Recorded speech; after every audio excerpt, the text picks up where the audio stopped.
Olá pessoal, professora Júnia quem conversa com vocês.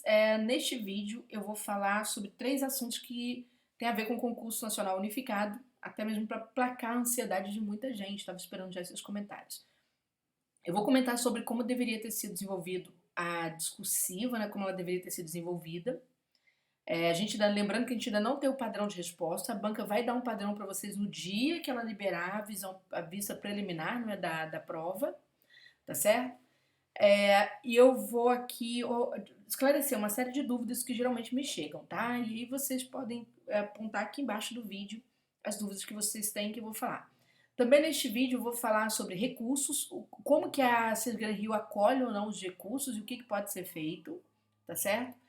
E vou falar sobre os nossos acertos. Sim, nossos acertos no turma de geração concursos, né? Aquilo que de fato nós acertamos, se acertamos em cheio, se acertamos parcialmente, se passamos longe, né? E por que passamos longe de acertar aqueles assuntos, tá bom? Bom, sejam todos bem-vindos aqui ao canal. Se você não é inscrito, se inscreva, né? Se você tem alguma dúvida, poste sua dúvida. É que eu sempre venho e comento com os alunos, assim, esclareço o máximo que posso, tá? Para quem não me conhece, eu tenho mais de 2 décadas de trabalho com discursivas para concurso e conheço bastante a Cisgram Rio, então eu tenho certeza que muitas informações que eu vou passar aqui vão te ajudar a entender esse processo, até porque daqui a pouco nós teremos outro CNU vindo aí, tá? Pessoal, vamos lá. Qual foi a questão, né, que trouxeram para a área 5? A questão indígena, tá certo? O turma de geração concurso, nós no turma acertamos? Acertamos. Eu vou abrir para vocês aqui na área do aluno, tá certo? Aqui, ó, é a área interna do turma de geração, bloco 5, é o curso comum, não é o treino, tá bom? Então, vou mostrar aqui, tá, o material da aula final, onde a gente tem os modelos, tudo bem? Vou mostrar para vocês exatamente o tema que nós trouxemos e a correlação deste tema com a proposta, tá? Que foi ali apresentada, tá certo? Então aqui ó, nós temos nossa proposta número 1, né? Que tem os textos motivadores e aqui, olha, direito à terra, direito à diferença, pedir para discorrer sobre os direitos dos povos indígenas esculpidos na Constituição Federal de 88, direito à educação escolar, caracterização do subsistema de atenção à saúde. Então, a gente vai falar sobre todo o sistema de proteção, tá certo? E isso deixou os nossos alunos felizes, por quê? Porque a banca, ela traz as ameaças, gente, elas davam o tempo inteiro nos jornais, né? Quem assistiu a telejornais nesse período, ficou na internet um pouquinho, né? Sabia muito bem quais foram as ameaças, porque a questão foi gritante, principalmente envolvendo, né, os povos Yanomami, tá certo? Duas propostas de intervenção do poder público no combate a essas ameaças. Exatamente, nosso material falava sobre os direitos que eram garantidos na Constituição, né? E a suficiência ou não desses aspectos legais, tá certo? E a garantia de dignidade dos povos indígenas, a nossa proposta também cobria, tá? Então, eu quis mostrar ali abrindo a área do aluno, porque quando eu gravei o bloco 4 falava sobre a mãe lactante, né? O direito da mulher que era gestante ou seria lactante, né? A mulher que já teria ali o bebê estaria exatamente cuidando desse bebê. E ali eu comentei sobre divisão sociossexual do trabalho, mostrei que isso estava no nosso treino, diferentemente de vocês, estava nos treinos, né? Divisão sociossexual do trabalho. E um aluno ficou em dúvida, ele falou, não, professor, não acertou não. Eu falei assim, não, a base estava toda no treino. Né? O direito da mulher lactante não é respeitado porque existe uma divisão sociossexual do trabalho. Então agora eu abri para vocês para ver. Então ali a gente passou muito perto. Né? Quem entendia aquele tema, quem estudou, soube exatamente o que tinha que fazer naquela discursiva. No caso aqui do bloco 5, a gente realmente acertou bastante, né? Então ajuda muito. Eu vou falar sobre a estrutura da discursiva primeiro, tá, pessoal? Aliás, só para terminar esse assunto, os únicos temas em que a gente não acertou nada, a gente passou longe, foi do CNU 6, que a banca, poxa vida, passou longe também, não era. Estava esperando uma coisa sobre economia, regulação, que era a base do CNU 6, cheio de assunto novo, reforma tributária, um monte de coisa nova. Eles passaram longe, assim, bem longe. E o CNU 7, né, que a banca pediu controle. Controle é um aspecto do cargo 7, mas não é um aspecto central, né? Tinha tanta coisa sobre gestão ali, reforma administrativa que ela poderia ter pedido e realmente não trouxe, tá? O de vocês trouxe o esperado, que era a questão dos povos indígenas mesmo, e questões ligadas à diversidade. Então vamos lá. Aqui diz assim, na perspectiva de contribuir para a reflexão, né, dessa questão, ou seja, toda a questão aqui da proteção aos direitos humanos, né, dos povos indígenas, dos 3 textos motivadores, redija um texto dissertativo contínuo. Gente, por que isso vem escrito nas provas da CESGRAN Rio?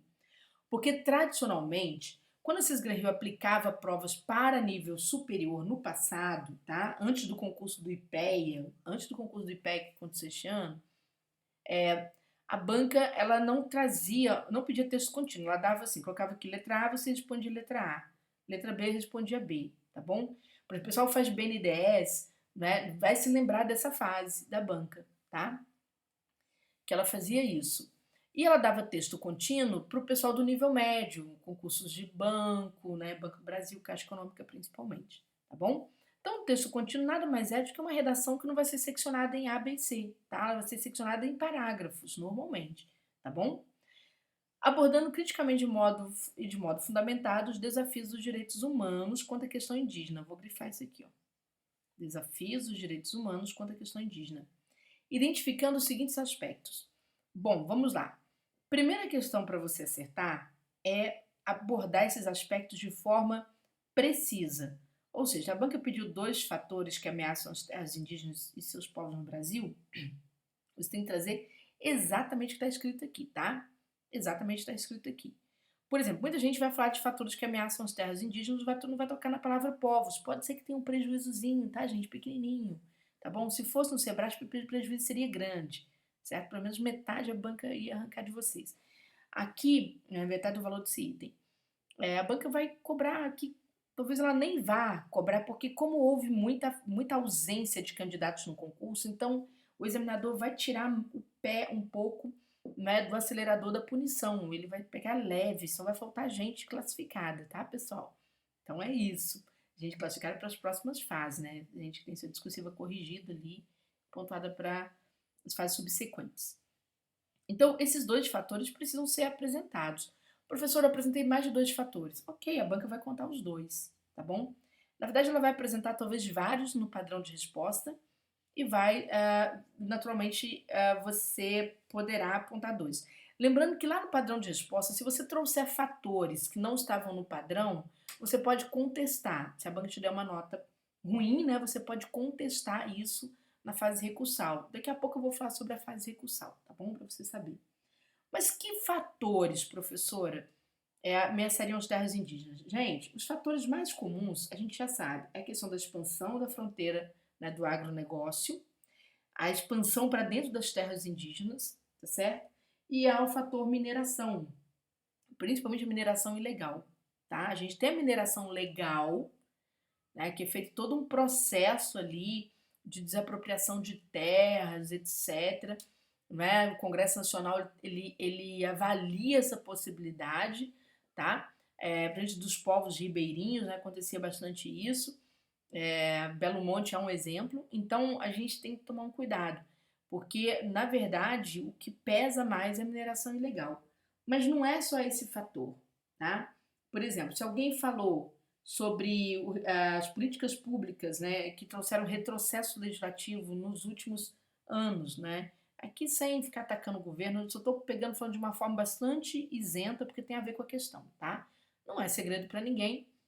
Durante o governo Bolsonaro, houve um relaxamento das políticas ambientais, né, e das políticas de proteção aos povos indígenas. Foi explícito, o próprio presidente falou sobre essa questão, né, o próprio ex-presidente.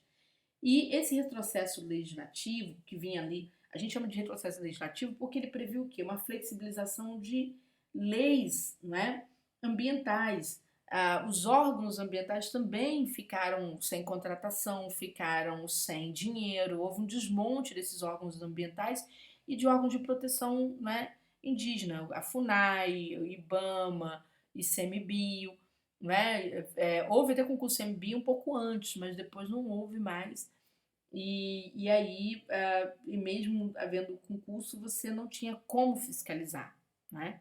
Uma série de leis, de portarias e leis foram derrubadas, né, relativas à fiscalização, então os invasores ficaram muito à vontade, né, no seu processo de invasão. Quem pensou também, pessoal, né, em invasões, por exemplo, causadas por pescadores ilegais, né, caçadores, narcotraficantes, por exemplo, no caso do Vale do Javari, também é um fator de ameaça às terras indígenas. Então, estou citando vários porque não são somente esses fatores, tá? Ah, quem pensou somente no desmatamento em si? Sim, tá certo? O desmatamento não é feito somente por um grupo econômico, né, ilegal. É, é feito por uma série de, né, de interesses econômicos nas regiões onde esses povos habitam. Então, você tem uma série de fatores. O fator do agronegócio, de fato, é o mais chamativo, juntamente com a mineração ilegal, tá? Então, vamos lá. Na hora de você falar desses fatores, não é só citar, né? Por quê? Porque a banca, se você apenas citou, você não desenvolveu a questão. Você tem que Você pode citar primeiro os fatores e explicar cada um deles, pode. Ou você pode citar um fator, depois citar outro fator no outro parágrafo. Isso para a Sesgran Rio não é nenhum problema, tá certo? Se fosse Sebrasp seria diferente. Ela iria pedir, o Sebrasp pediria a manutenção desse assunto num só parágrafo, tá bom? Júlia, eu teria que fazer uma introdução, é a grande questão do concurso público, não é? Pessoal, se alguém fez uma introdução, observou, viu que no caput havia exatamente esse contexto aqui, ó, desafio dos direitos humanos quanto à questão indígena, não é? Esses direitos humanos que estão lá presentes na Convenção 169 da OIT, não é? Que estão presentes também no artigo 231 da Constituição Federal, que vai falar sobre vamos dizer assim, o direito dos indígenas à terra, o direito à diferença. Nós trabalhamos no nosso curso, não é? Que suas terras seriam invioláveis e suas terras também seriam inalienáveis, tá certo? Indisponíveis, melhor dizendo, né? Indisponíveis, inalienáveis. A pessoa que fez essa análise e quis fazer isso na introdução, tudo bem, fez bem, tá? Mas se você não fez introdução, não precisa passar mal. Eu vou te dar uma boa notícia. No concurso do IPEA, a banca também trouxe todos aqueles critérios que ela trouxe no nosso edital. Ela trouxe lá também no edital do IPEA. Porém, os alunos que não fizeram introdução não foram punidos. Por quê? Porque a banca, na verdade, ela acreditou a avaliação aos itens temáticos. É claro que o que ela colocou aqui em cima, ela vai trazendo padrão de resposta. Desafios dos direitos humanos, né, quanto à questão indígena, vai trazer. Não necessariamente que ela vai trazer isso na introdução, tá? Por exemplo, se você tiver falado desses desafios ao final, tranquilo, sem problema, ela vai avaliar, vai procurar isso na sua redação, tá bom? Até porque a Sesgran Rio não se preocupa muito com a ordem dos itens temáticos. Por exemplo, estou fazendo um contraponto com a Sebrasp, tá, gente? Porque é uma banca que faz muitos concursos e pode ser que ela vá fazer o próximo CNU, certo? Não há nenhuma garantia de que a Sesgran Rio vai ser a próxima banca. Até porque houve algumas críticas, né, pela questão do tempo, mas a ministra não vai voltar atrás com essa questão do tempo, porque ela considera que foi isonômico para todo mundo, tá? Por isso que eu acho que vai haver um certo relaxamento na correção da redação, muitos erros vão passar, a banca vai deixar passar, porque senão haverá áreas em que ela não vai conseguir um número suficiente de pessoas, não é, ali classificadas para discursiva, tá bom? Nessa fase discursiva. Desses fatores que ameaçam terras indígenas, você também teria que falar sobre duas propostas de intervenção no poder público no combate a essas ameaças. Pessoal, aqui tem um detalhe interessante, que é o seguinte: as ameaças que você trouxe precisam ter correlação com as propostas de intervenção, tá? Isso é importante. Por quê? Porque a banca avalia a coerência, entendeu? E a coerência é o fator de combinação. Ah, mas se eu trouxe, Júnior, uma proposta de intervenção que não tem muito a ver, não vou ganhar nada? Não, a banca vai te dar alguma coisa. E naturalmente, se faz sentido, ela vai te dar uma pontuação bastante relevante. Mas ela vai descontar alguma coisinha se ela sentir que essa tua proposta não tem nenhuma correlação com os fatores que você apontou anteriormente, tá? Então, quando a gente pensa, né, nesses fatores de intervenção, se você pensou, por exemplo, na questão vamos dizer assim, você pensou, por exemplo, na questão do enfraquecimento institucional, né? A gente pode falar o contrário, de fortalecimento de instituições como a FUNAI, por exemplo, IBAMA, ICMBio, tranquilo? A gente pode pensar também, né, nas questões ligadas, por exemplo, ao cumprimento ao processo de aceleração, né, da demarcação de terras indígenas, que também é uma questão interessante, tá? Que você pode trazer para aqui. A melhoria da fiscalização, o endurecimento, né, da punição aos invasores, sim, né? Assistência do Estado para os povos que ficaram ali à mercê desses invasores, o caso dos Yanomami, né? Você aumentar a assistência à saúde, essa qualidade dessa assistência, nós até trabalhamos né, no nosso curso.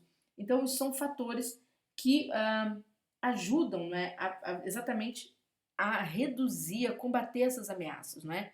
A presença da Força Nacional, uma presença mesmo, a efetividade de proteção, não só demarcar as terras indígenas, mas também uma efetividade de fiscalização e proteção, né, e combate aos invasores, tá certo? A destruição, por exemplo, né, do maquinário usado por garimpeiros, principalmente, tá certo? Então, isso tudo é muito importante, né? Que esse maquinário é um maquinário caro, que é colocado à disposição, né? São aviões, são as máquinas de, vamos dizer assim, de purificação do ouro em si. Então, isso tudo pesa bastante, tá? Júnia, quando eu falei dos fatores de ameaça, eu citei, por exemplo, de tribos, claro, de lugares, sim, porque a banca adora exemplificação, tá bom? Se você citou exemplo, tem chance de fazer uma discursiva de excelência. Ah, se você citou exemplo, por exemplo, não exatamente dos povos indígenas, né? Ou dos lugares, por exemplo, como no Mato Grosso, teve ali invasão da terra da reserva do Xingu, né, dos Manoqui, para a expansão do agronegócio, principalmente a plantação de soja, que é bastante marcante na região. Ou se você falou, no Pará, por exemplo, na invasão da terra Caiapó, certo? Principalmente por mineradores, né? Você teve também a extração de ouro, né, vamos dizer assim, que poluiu o rio Tapajós. Isso foi bastante chamativo, deu bastante na imprensa.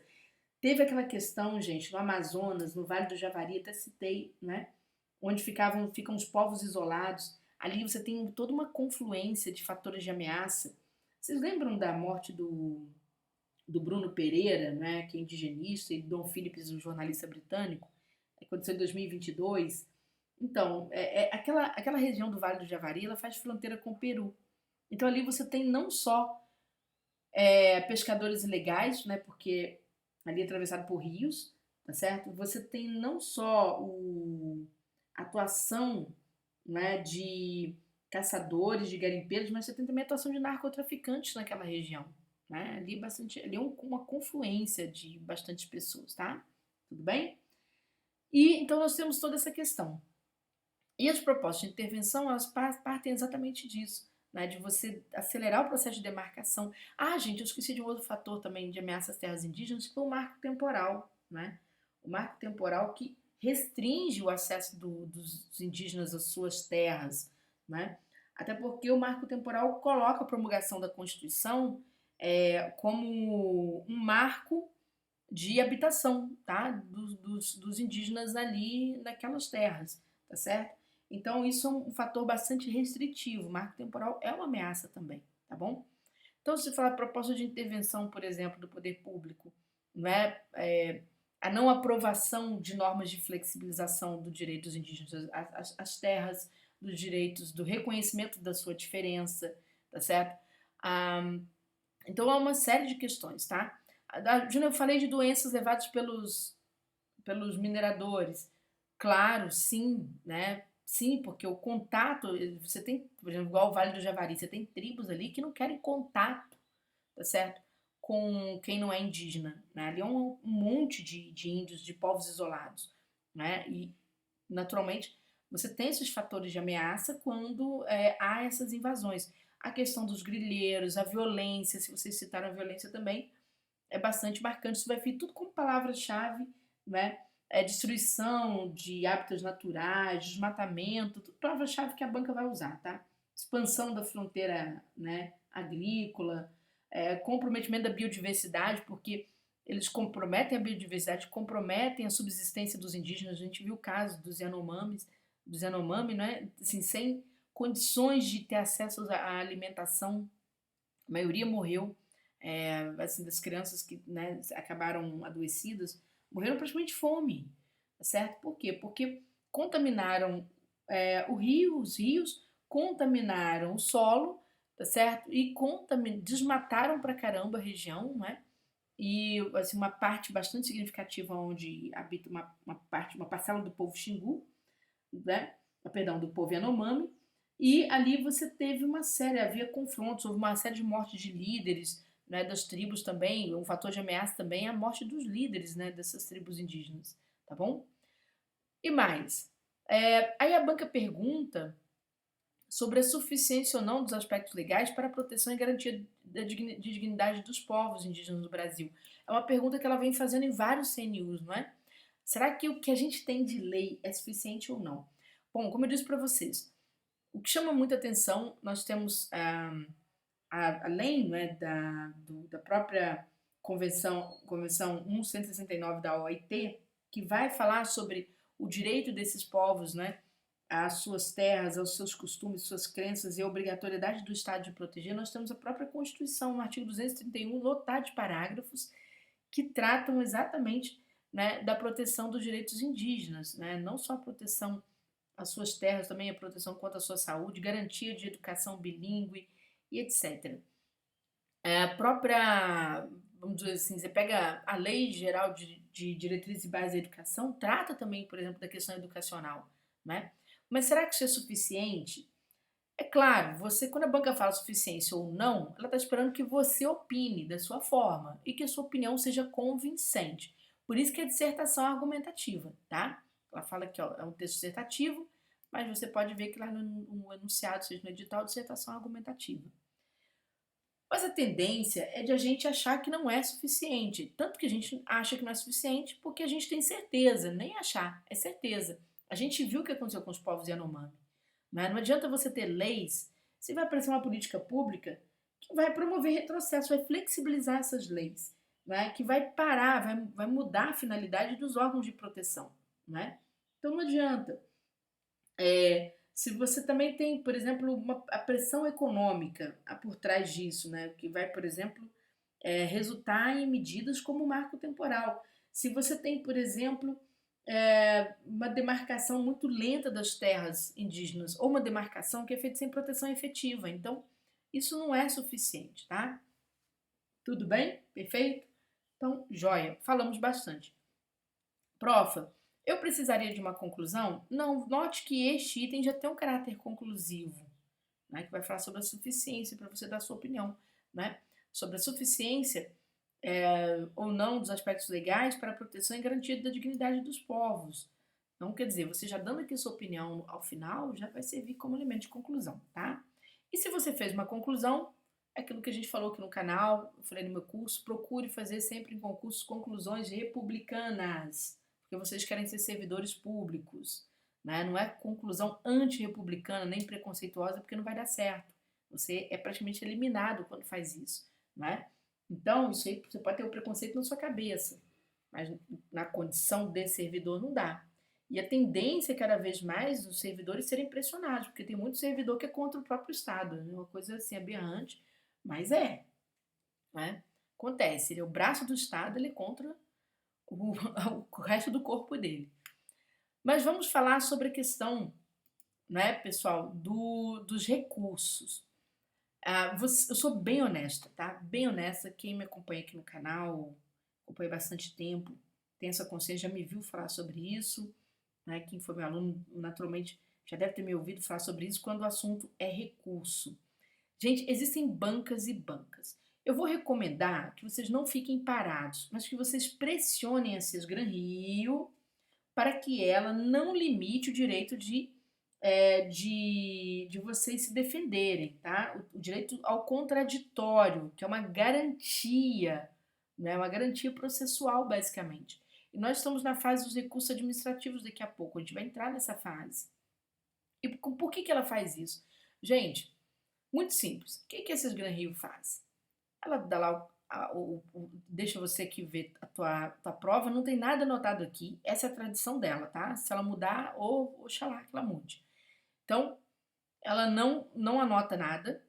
Aqui ela te dá a nota, certo? Ah, da parte de conteúdo, ela vai te dar uma nota, certo? Da parte de gramática, estrutura, ela vai te dar outra nota. Só que isso aqui cerceia o teu direito de defesa. Porque, por exemplo, vamos supor que na parte de gramática a banca te deu lá, né, 40 pontos. Então, quer dizer, suponhamos que você teve 10 erros. Mas onde é que estão esses erros? Então, se você fica muito dependente de professor para poder ficar localizando esses erros para você ou recorrendo. E vamos supor que eu localize 8 erros, não localizei os 10. 8 erros. Olha como que é difícil eu dizer que você acertou, porque eu tenho que falar sobre a sua redação inteira. E eu não vou ter espaço suficiente, de repente, na produção do recurso, são 20 mil caracteres, se eu não estou enganada, né? Para eu poder ficar ali contestando a banca o tempo todo. Mas terei de fazê-lo, né? Ah, a banca te deu 30 pontos em conteúdo. E de repente você olha para a tua discursiva, o conteúdo ainda vai, porque o conteúdo você ainda vai ter um parâmetro para mostrar, olha, meu parágrafo está assim, o padrão de resposta está assim, tá? O que acontece com a Cisgran Rio? Quando ela faz isso, ela cerceia o direito de defesa. Outra, por exemplo, no concurso do IPEA, eu abri vagas e apareceram 5 candidatos, tá? Maior parte desses candidatos eram meus alunos, só tinha um que não era. O que aconteceu? Um aluno, né? Eu falei, olha, não dá não. Não dá não tem nada aqui para você recorrer, a gente tá sem margem. Ok, ficou chateadinho, ok. Sobraram 4. Desses 4, 3 estavam dentro da vaga, um fora. Todos os 4 tinham recursos passíveis de majoração. Passíveis. A banca, aí eu não soube das outras áreas, tá? Mas um aluno meu que era da área de comunicação, ele falou, professora, ela não cedeu para ninguém. Mas esses 3 aqui estavam felizes, esse aluno que falou era um desses alunos, ele falou que estava feliz assim mesmo, porque ela não cedeu, mas também não diminuiu. E ele já estava dentro, já estava na prova de títulos, então estava felizão lá da vida, praticamente caminhando para essa prova de títulos, né? Para avaliação de títulos. Então, ele tinha todos os títulos, ele falou, eu tenho todos os títulos, estou feliz, né? Estou super satisfeito. Ah, mas por que alguém que já passou recorre? Ora, com medo de a banca ceder a recursos de quem está esperando subir na classificação. Porque acontece isso. O aluno olha o resultado preliminar, fica feliz da vida, vai fazer churrasco, vai jantar fora, vai fazer não sei o quê, né? Espalha para todo mundo.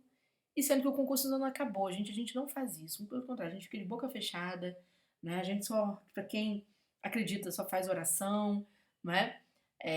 E vai trabalhar em cima do que precisa trabalhar. Então, eu estou classificado. O que o aluno normalmente faz?